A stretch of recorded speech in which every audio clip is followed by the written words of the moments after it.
Alright, so last time we basically went through Gorbat's Pride and we did the end of the Market Spellblaze and completed the Brotherhood of Alchemist quest.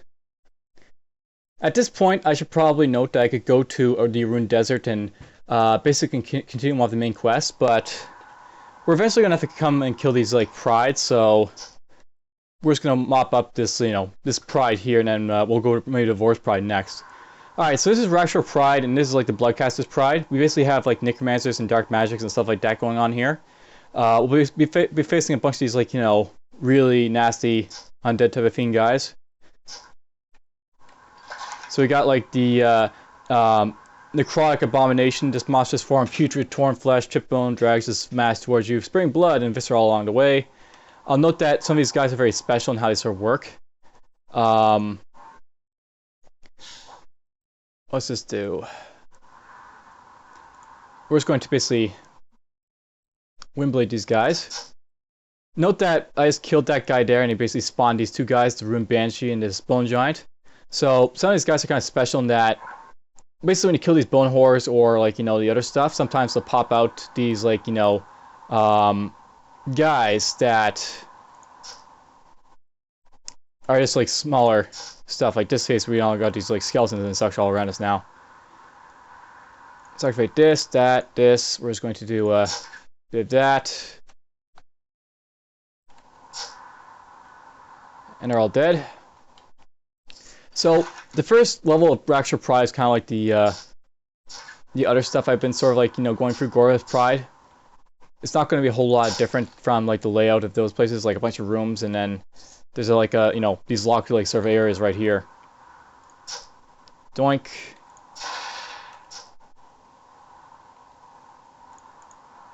Burn him.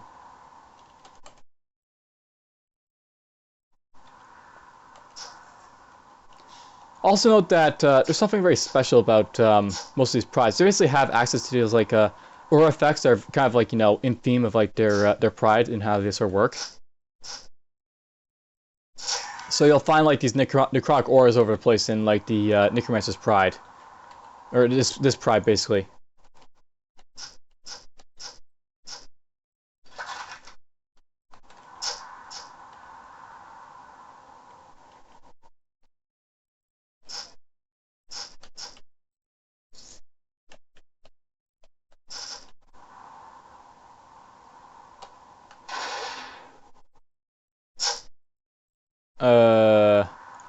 Be very careful when you see a bunch of Wish like this, by the way. Wish like to explode sometimes. As you can see there, it exploded a couple times there. Boink. I'll burn him. Let's do this. Doink. And they're all dead, so those 3 rares are now out of the way.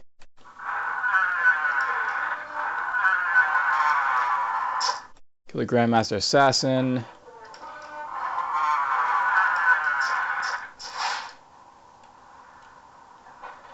By the way, it seems like assassins have a fairly... They have a noticeable spawn rate in all these like places sometimes.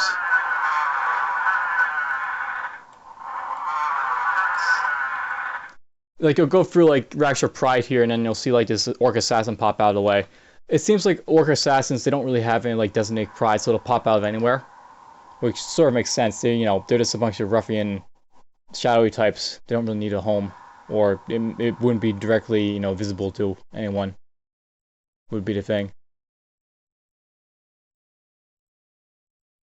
All right, we don't need any of this stuff, I don't think. Gotta remember I have this stuff here too. Alright, now once you get to like the second level of Rak'Shor Pride, it's a little bit different from Gorbat's Pride and Orc Pride in that it's like an actual dungeon type of layout. As you can see, this is not like the sort of same layout like it was in sort of Gorbat's Pride where we walked in.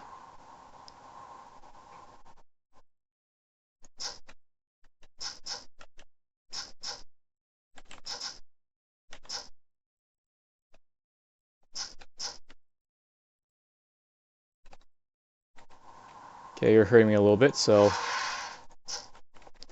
that, do this. There's a dread there that I apparently didn't see, but I did see. Yoink. Yoink. Yeah, I'm still quite powerful at this point, so... regardless of what special abilities might be present in these guys, it doesn't really matter. Whoa!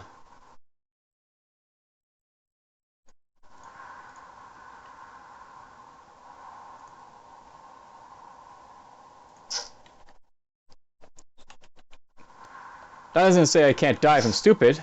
I can very easily die if I'm stupid, but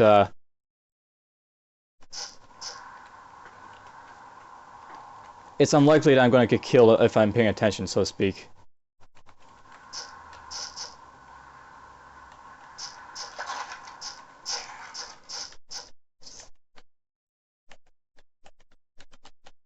Open. Hey, look at that, we got ourselves a Headless Horror. By the way, I should probably note something about these, like, you know, side guys that spawn. Note that this guy here is an enemy, and these guys are, like, Orc Pride. I want to note that this is a little bit odd in that sometimes with these chests that you'll sometimes get enemies popping out. Orcs always pop out as, like, the Orc Pride, but this guy popped out as an enemy. So, I'll basically try and note why that's important in a moment, but... we are going to... joink, doink, doink, dink. Do that, and all that.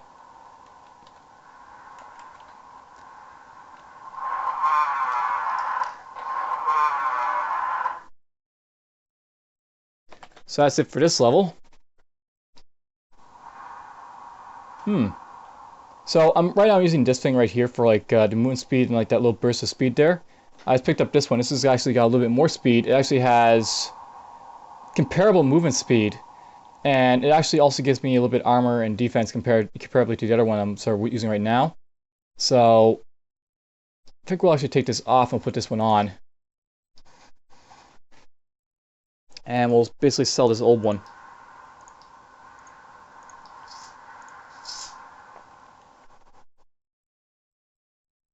By the way, sometimes you'll get the Orc Necromancers and Wormers and all that sort of stuff in the other prides here.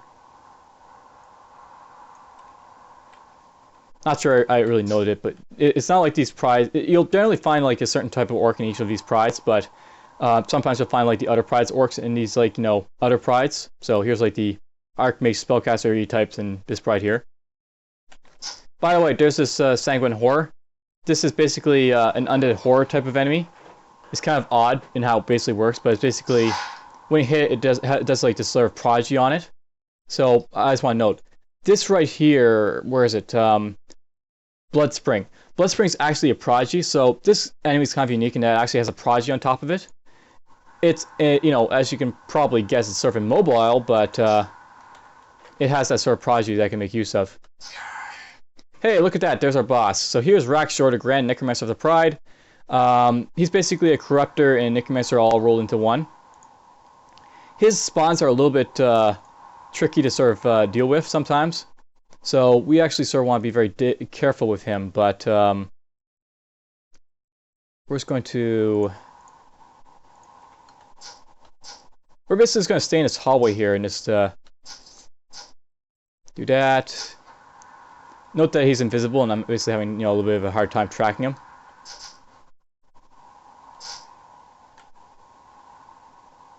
We're actually going to back off a little bit here. And the reason I'm backing off, by the way, is just so, you know, I sort of draw him into, like, this hallway here. And I spawned a bunch of guys there, but who cares? We're just going to burn him. My jacket decided to pop up something for me. Yoink. Yoink.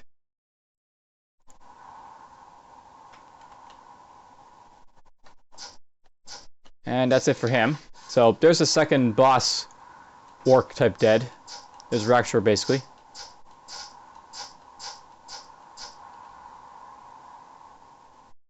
And that's out of the way.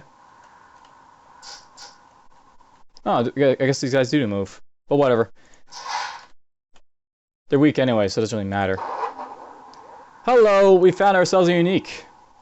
I think this is actually the first unique to pop out of a chest, so this is actually really worth noting. But you want to be very careful when like a unique pops out of a chest like this. These guys are usually like they can be tough. In this case, this guy won't be tough because he's like an Oozemancer combined with what looks to be a Paradox Mage. And what's going to happen, because this guy's got like an anti-magic class combined with a magic class, they don't really flesh well, and he's got anti-magic disruption, so we shouldn't have too much trouble with this guy. We're actually going to, I think, just rip through him pretty damn quick, as you can see.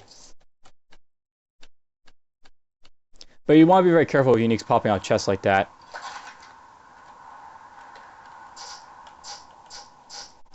That guy's dead.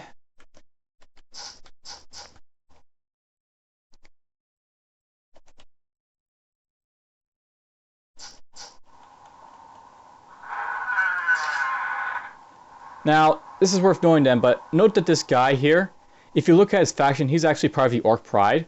So, something to know about the Rak'Shor Pride, or the Gorbat Pride, or Orc Pride, or Rak'Shor Pride, or the last dungeon. These guys generally are like of the general faction. So this guy's actually part of the Orc Pride faction. He's not actually part of the his enemies faction or anything like that. It's something to note then, this guy's also part of the Orc Pride faction, or anyone who really spawns in here naturally is going to be part of the Orc Pride faction, so to speak. You may not think that has really much bearing, but it means that these guys won't fight each other if they decide to hit each other. Doink.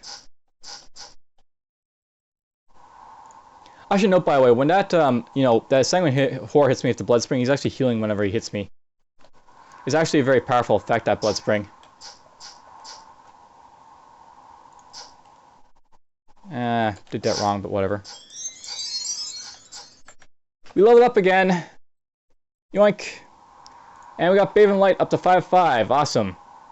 So this is now going to basically buff up my my shield by 53.61% every time. Very, very powerful, so to speak. And I think we're going to keep buffing up our willpower a little bit over here. Just so I get a little bit more mana, just so this isn't going to be so much of a threat when it gets knocked off. I'm not really using spell power on this character, so I don't really need to trade my magic staff for it. It helps for defense, but that's basically the only reason I was training up, early on. So now that defense is not really something I'm really concerned about, it's not a really big deal. I might still train up the magic stat a little bit later on, but we're a little bit more concerned about our willpower and mana. So we'll basically worry about that instead. Basically, priorities, priorities, priorities. There's a temple rift, by the way. So all that stuff. So that is a very quick pride.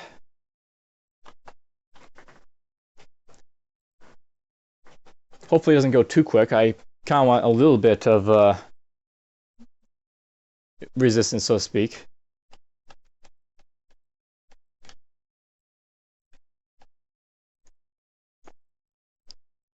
Alright, we're going to go up to Orc Pride over here.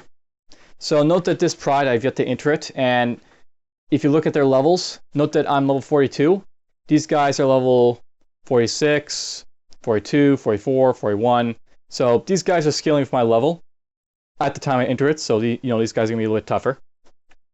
Now, because of the fact that this is like the Spellcaster Pride and all these guys are the same level as me, even though I could probably, just walk in and just, bum rush all these guys easily enough, what we're going to do, we're going to basically just sort of show off a little talent, or, a very easy trick to sort of make use of teleportation. So, there's an easy way of sort of getting by, the initial setup, so to speak, of those places. Generally, if you attack them from the back, it's a lot easier to kill them than to attack them from the front. So that's basically what we're going to do there. Now, we're basically in Orc Pride, and this is pretty much the Spellcaster's Pride. The guys here are basically spellcasters, as you can probably guess. They like to teleport, they like to phase door. Alright, here's a Headless Horror again.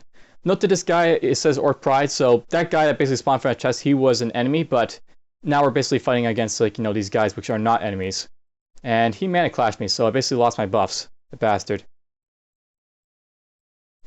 Whatever, let's just do this, do that, do this, do that. Let's go Zinc, Dink, done.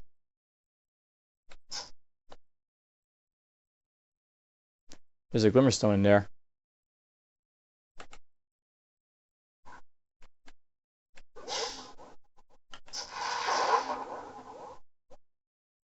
Oh, that was a Oozemaster rare.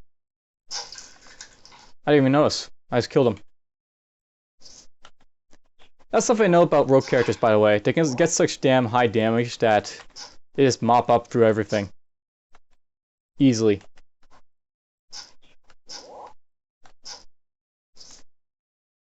They're all dead.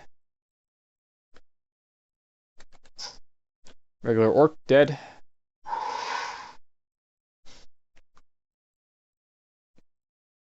I don't know what this guy's doing here, but dead.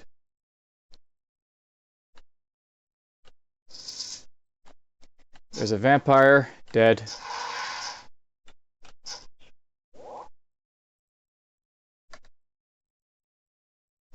That guy's dead. Alright, so basically here's this guy again. Now we're attacking from the back. So this will be a lot more easier for us to sort of deal with him. We're basically just going to rush, do that,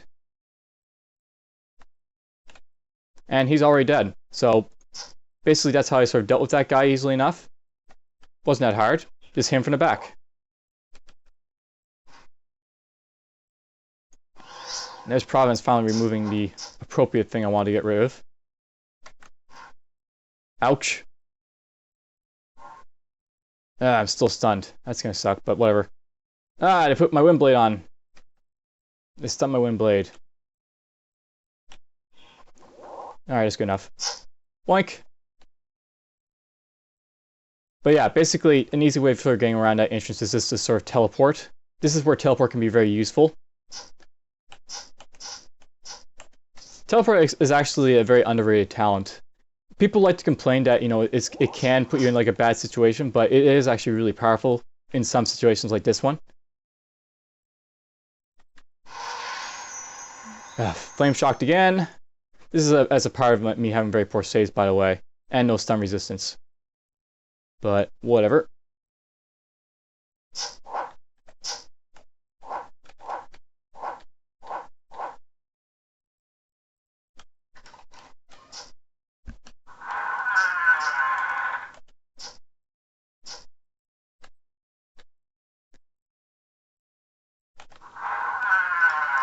Remember the doors? The lovely doors?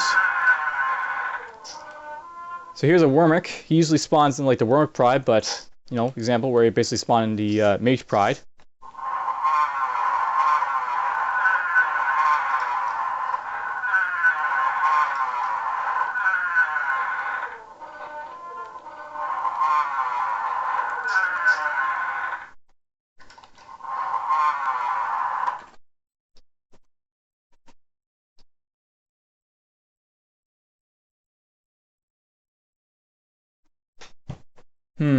You know, I'm thinking at this point, the thing about my character is that, you know, I'm trying to think about what I can do to sort of improve it at this point. I'm basically not buying a whole lot of stuff, which is kind of a nuisance. Though this is actually kind of cool. This is actually a really nice item right here. This increases my crit multiplier, so I do more damage when I hit stuff. Also gives me a little bit of resistance to blight and nature, so I'm going to keep this. I'm not going to put it on because I think this is a little bit better, the Radiance Cloak, because, you know, it buffs up my dexterity, defense, magic, cunning. Actually gives me the defenses I need for the endgame, but that other cloak is actually kind of worth looking into.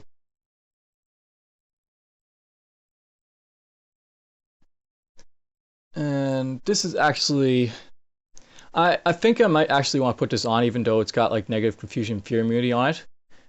This is like useful just because it's got like that willpower, but you know, it's one of those things. I'm basically looking at all this stuff. What can I do to sort of improve my character? Is there anything I can like, you know, sort of do to improve my character? I'm actually a little bit concerned, more or less because some of the equipment is not really that great. I mean, I would prefer something better than this like hat, or I might prefer. Well, that's not too bad. This is actually okay for a piece of gloves. But some like this belt. This belt is okay, but I could like do better. That could be better. This is okay. These rings are actually okay. This one's especially okay. But I definitely want to maybe improve his hat and maybe improve his belt. Those are like the items I really have to look for. So this type of instance again, we're just going to go zap, zap. Wow, you know we got froze again. Do that.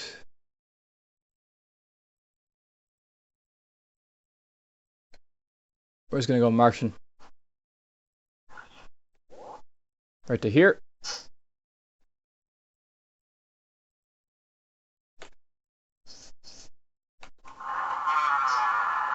As you can see, I don't really care about any of these guys that much.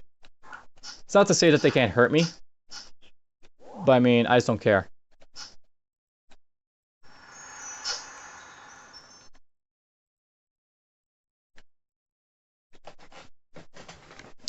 Orc Cryomancer. Hi, Orc Cryomancer, apparently.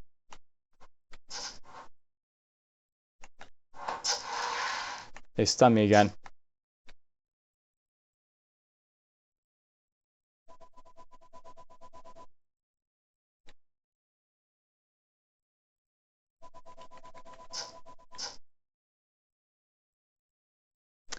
Alright. So yep, kind of boring. This is something people really don't like about the Orc Prides, by the way. There's sort of like sameness.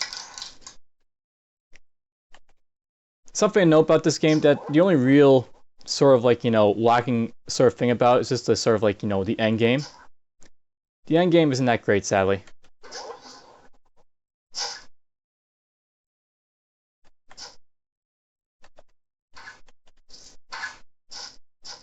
Some people like to call it the boring aftermath or whatever they want, but it could use a little bit more work.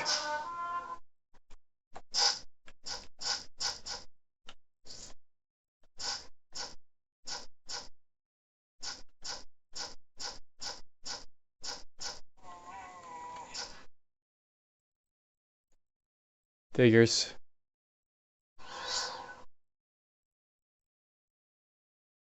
I don't know why that's not removing the town sometimes.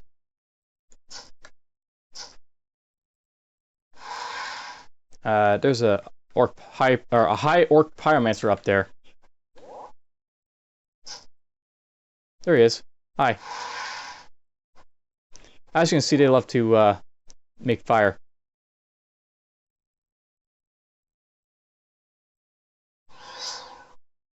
Let's see, let's walk toward him. Something to note, by the way, that wildfire spell they're sort of doing there, when they actually use it, it actually makes them immune to their own like fire type damage. And okay, Providence for some reason is not removing these like magical or this physical effect or whatever for some reason. It should be removing it, but for some reason it isn't.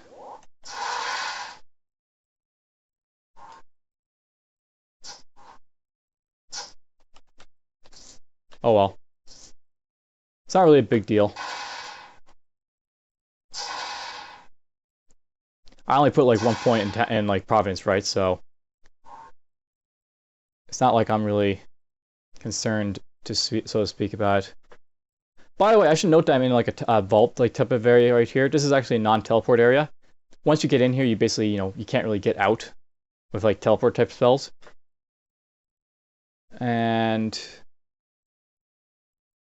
so this guy's just a regular high pyromancer. These guys are just the other guys here. Do that and do that.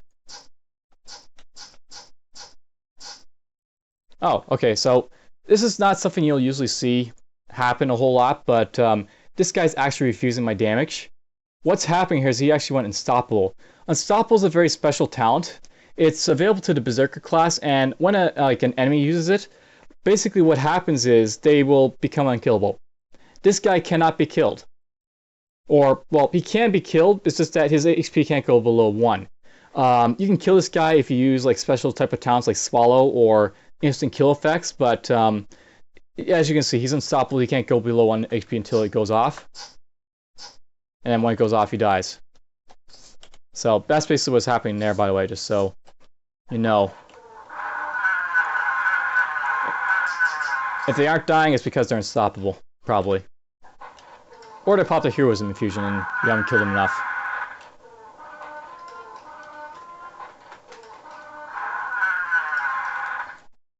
Kill that guy.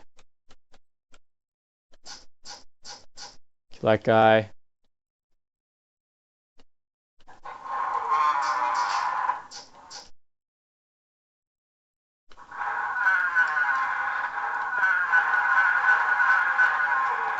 Alright, Orc Pride free is where we'll find our boss.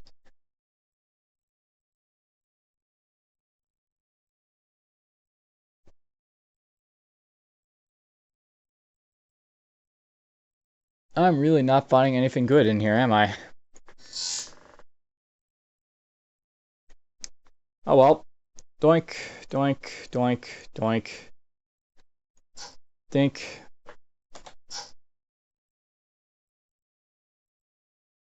Now, the thing here that's like sort of worrisome is just the fact that because I'm moving so fast, this isn't coming off cooldown.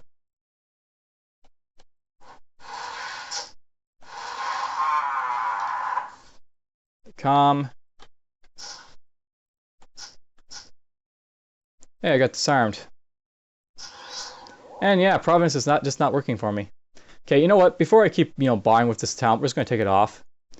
Providence should let me remove stuff, but just because it's not, I'm just not going to, keep wasting my time trying to use it, because it takes a turn to use it. But whatever.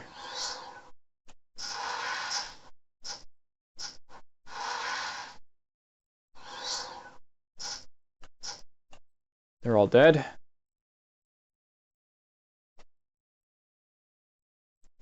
Let's go find Vor, the boss of Orc Pride. There's an Orc Grandmaster Assassin. We'll let him come to us. And wait, no, he blinded us. Again. Okay, there he is. Note that miss. He basically used deadly strikes on me there. You want to be very careful of deadly strikes. I think it is that they basically have. It's basically a multi-hit ability that they can use on you.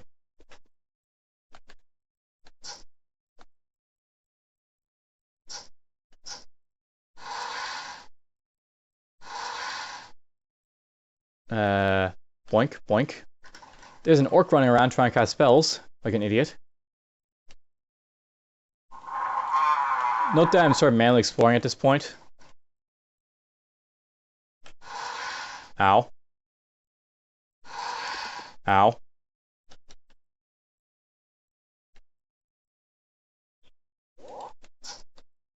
Hopefully that's the guy that was running around doing fire flash all over the place.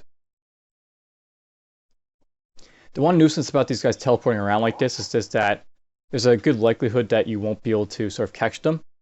They'll basically run around like an idiot, dropping stuff around. Alright, we got ourselves a worm, a vampire, a bunch of this other stuff around.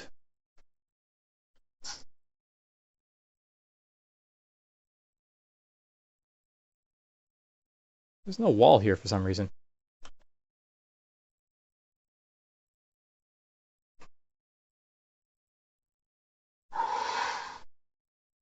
Time shield, do this, do that.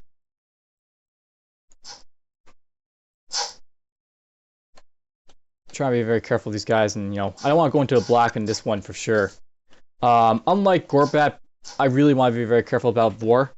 Like, I'm being extra careful with him because he is actually a little bit more of a threat, and you'll see why.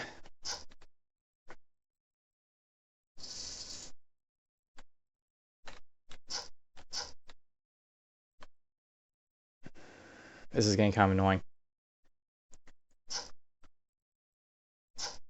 Oops. Orc Grandmaster Assassin there. You know, let's just look at his deadly strikes. So he has the ability to use deadly strikes, and this is this right here. So you hit the target doing, damage. If the attack hits, you gain armor penetration for 10 turns. So what this is basically, I can actually look at it here, I think. Deadly strikes basically reduces my, my ability to sort of resist his damage with armor. So if he hits me with that, he'll do a lot more damage when he actually hits. Now, luckily, my defense is so high he's not hitting, but, I mean, it's one of those things that you want to be very careful of. Just because these guys can be, capable of being, capable of doing a lot of damage if they do hit you.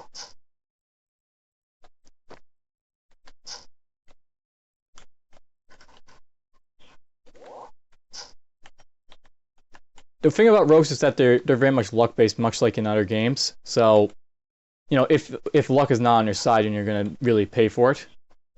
A lot.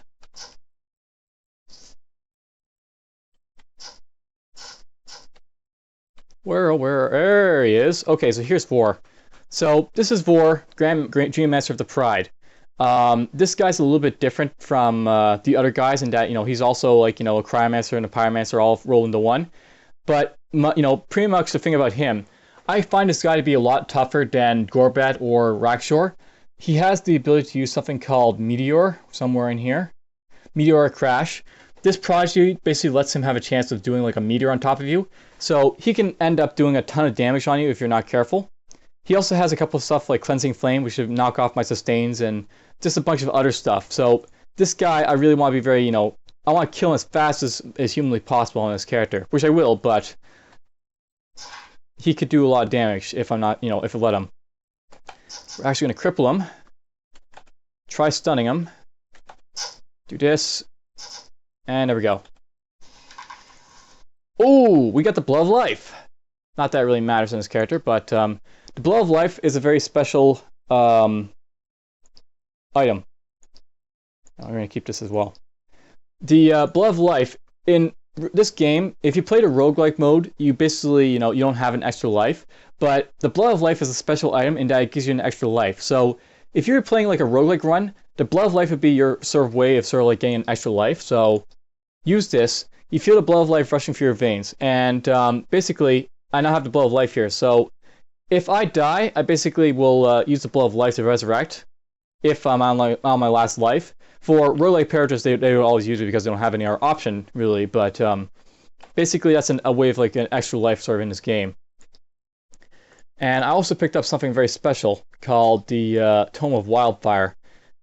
This is a very special item. These tomes basically let you learn ancient secrets, so I can use this. This actually gives me access to the flame spell. So conjures the bolt of fire, setting a target blaze, doing fire damage over 3 turns. So now I basically have myself this ability to sort of flamboyant people. And effective talent level is 3.0, so there's the talent level.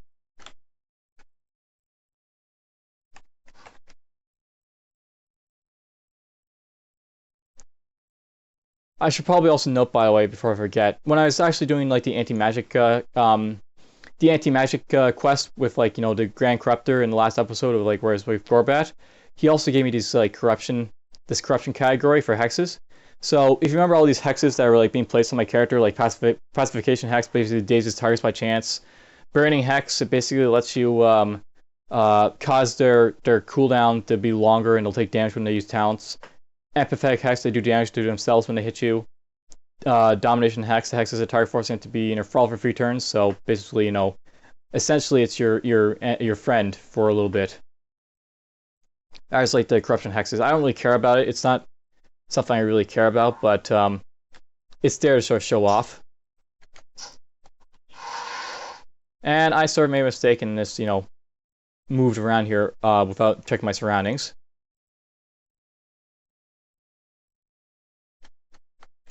Okay, we're actually going to do this. Note that he hit his friend there, so,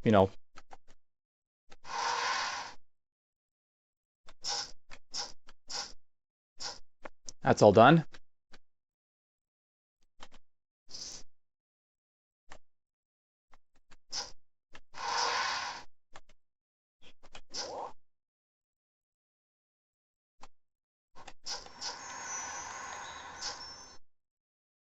Got frozen there in the ice storm a little bit, but whatever. Perfect. You're dead. Now, I want to note that even though he's in a non-teleport area, these guys can teleport from their teleport area for some reason. It's just that you really can't really teleport in here. You can't teleport to this place. Let's see here. Let's burn you. And let's, there.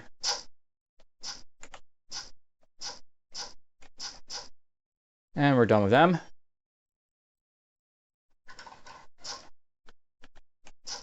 Orc Assassin.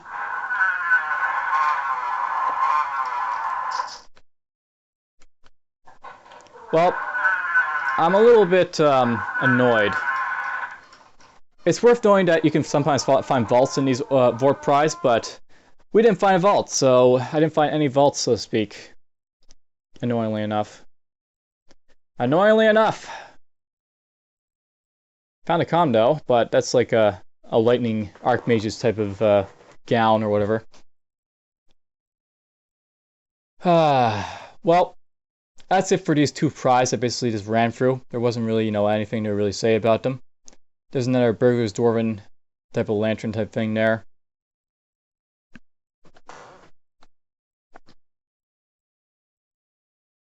This would be a nice dagger if it wasn't anti-magic.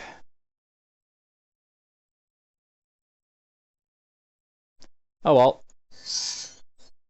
Dragon's Greed, amassed 8,000 gold. So once you get to 8,000 gold, you get an achievement, by the way. Alright, well, there's really no point sticking around. Out we go.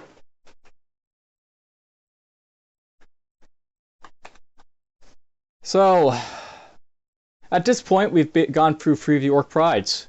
And we've left the most difficult pride for last, which is usually not a good idea because the most difficult pride is usually the most difficult pride. But whatever. We're basically just going to go back to a ruin in the next episode. Yeah, let's just kill these guys just because I've got extra time to start killing this episode. This episode went by really quick. Now, I want to note, by the way, that I've killed most of these guys, but there's still like remnants of like the Orc Pyromancers and stuff like that running around. Just because you kill off the Orc Prides doesn't mean like these guys, like these patrols, lose any of like, the type of guys that send at you. Like there's a bunch of summoners in there from the Rature Pride and stuff like that. I do think that if you kill off the Orc Prides that these Orc Patrols diminish. So there's going to be less, like, of these, like, guys running around. But that would be, like, one minor thing.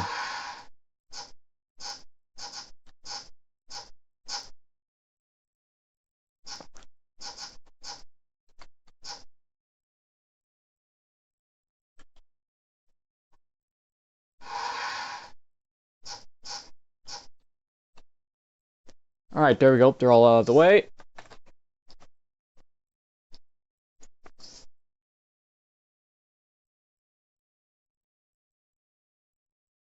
And we'll kill him too, just to get him out of the way.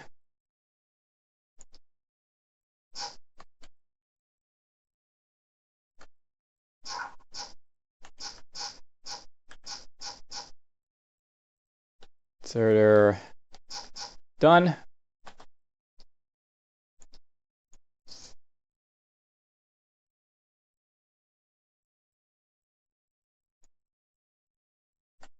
Sure, we'll kill this guy.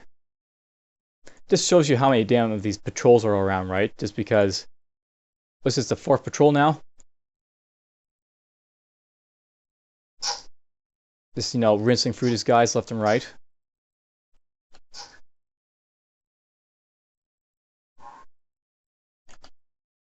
Oh, Necromancer up there.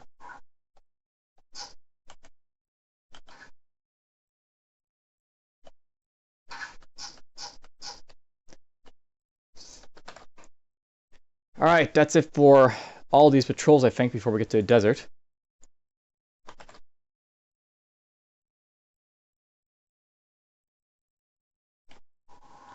Next time, what's going to happen, we're basically just going to march through the rest of a ruin, and we're going to basically go through a dungeon that basically appears after it.